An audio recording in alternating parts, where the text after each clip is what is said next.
না না না না, ছেলেদের এই অভ্যাস তো মোটেও ভালো না। বিয়ে করে 10-15 বছর সংসার করে, 2-3টা বাচ্চা কাচ্চা হয়ে যায়, তারপরে আবার নতুন করে চয়েস করে মৌসুমি, শাবানা, শাবনূর।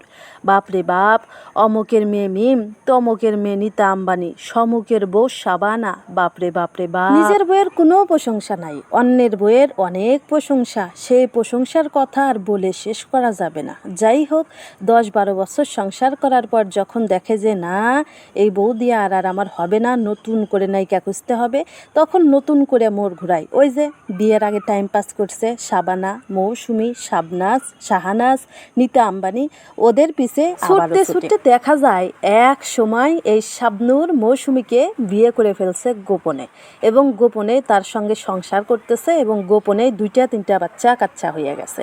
এবার পুরাতন বইয়ের আর খোঁজ খবর নেয় না, নতুন বউ তো পুরাতন বইয়ের কাছে আসতেই দেয় না। পুরাতন বউ খাইলো কি না খাইলো, মরলো কি বাঁচলো, এটা আর দেখার বিষয় নয় কারো। যাই হোক, এই সব ব্যক্তিবর্গের সমষ্টিকে যদি জিজ্ঞাসা করি, আচ্ছা ভাই, আপনার বউ বাচ্চা থাকতে আপনি আবার নতুন করে বিয়ে করছেন, কেন করলেন এই কাজটা? তখন তারা উত্তর দেয়, শোনেন, ইসলাম ধর্মে 5টা-7টা পর্যন্ত বিয়ে করা জায়েজ আছে।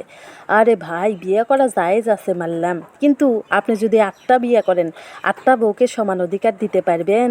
একজনকে যদি শাড়ি কিনে দেন, অন্যজনকে ওই একই রঙের শাড়ি কিনে দিতে হবে। আপনি একজনকে শাড়ি কিনে দিলেন, অন্যজনকে দিলেন না। একজনকে নিয়ে ঘুরতে গেলেন, আর একজনকে নিয়ে গেলেন না। একজনকে খাইতে দিলেন, আর একজনকে দিলেন না। এরকম জায়েজের বিয়ে কিন্তু ইসলাম ধর্মে নাই বাবা। যাই হোক, সরকারিভাবেও কিন্তু কঠোর নিষেধাজ্ঞা আছে। প্রথম স্ত্রী বেঁচে থাকা সত্ত্বেও যদি তার অনুমতি ব্যতিরে কেউ বিবাহ করে, তাহলে কিন্তু তাকে কঠোর শাস্তি ভোগ করতে হবে। আর যদি প্রথম স্ত্রী বেঁচে থাকা সত্ত্বেও স্ত্রী যদি তার স্বামীকে অনুমতি দেয় যে আপনি বিবাহ করিতে পারেন, তাহলেই সে বিবাহ করবে। আর যদি অনুমতি না দেয়, অনুমতি ছাড়াই তাকে হাত পা বেঁধে, মুখ বেঁধে শারীরিকভাবে নির্যাতন করে অনুমতি দিতে বাধ্য করবেন, এরকমটা কখনোই করবেন না। যাই হোক বন্ধুরা, আগে একটা কথা বলি, যদি ভিডিওটা ভালো লাগে দয়া করে লাইক, কমেন্ট, শেয়ার করবেন, আর আমার এই ছোট্ট চ্যানেলটাকে সাবস্ক্রাইব করে দিবেন। যারা পেজ থেকে দেখলেন অবশ্যই ছোট্ট পেজটাকে ফলো দিয়ে দিবেন। যাই হোক, ইসলাম ধর্মে 5টা-7টা বিয়ে করা জায়েজ আছে, কিন্তু আপনি সবাইকে সমান অধিকার দিবেন। একজনকে খাওয়াবেন, অন্যজনকেও খাওয়াবেন।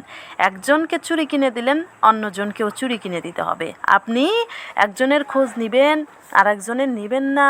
একজন সুন্দর, তার কাছে যাবেন, আর একজন অসুন্দর কালো, তার কাছে যাবেন না।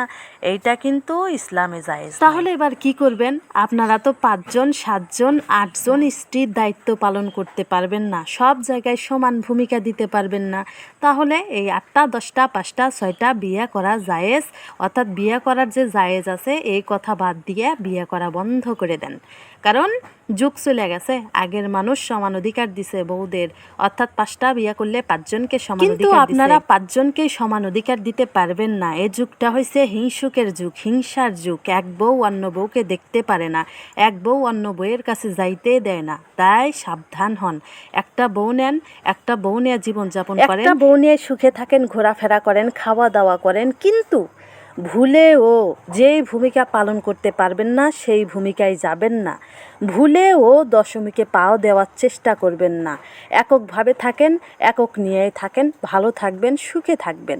আমার এই কথাগুলো শুনে অনেক ছেলেরাই আছে যারা মন খারাপ করবে, কিন্তু মন খারাপ করলেও কিছুই করার নাই। যেটা সত্যি কথা সেটাই কিন্তু আমি আপনাদের কাছে আজকে তুলে ধরছি। যদি আপনারা মন খারাপ করে থাকেন তাহলে মাফ করে দিবেন, কারণ আমার মুখ সব সময় সত্যি কথা বলার জন্য চুলকায়। তাই আমি আর বসে থাকতে পারি না, সত্যি কথা দেখে তাড়াতাড়ি সত্যি কথা মুখ দিয়ে প্রকাশ করে দিই। সবাই ভালো থাকবেন, সুস্থ থাকবেন। পরবর্তী ভিডিওতে আবারও আপনাদের সঙ্গে দেখা হবে। যদি ভিডিওটা ভালো লাগে দয়া করে লাইক, কমেন্ট, শেয়ার করে দিবেন, আর আমার এই ছোট্ট চ্যানেলটাকে সাবস্ক্রাইব করে দিবেন। আর যারা পেজ থেকে দেখলেন অবশ্যই পেজটাকে ফলো দিয়ে দিবেন।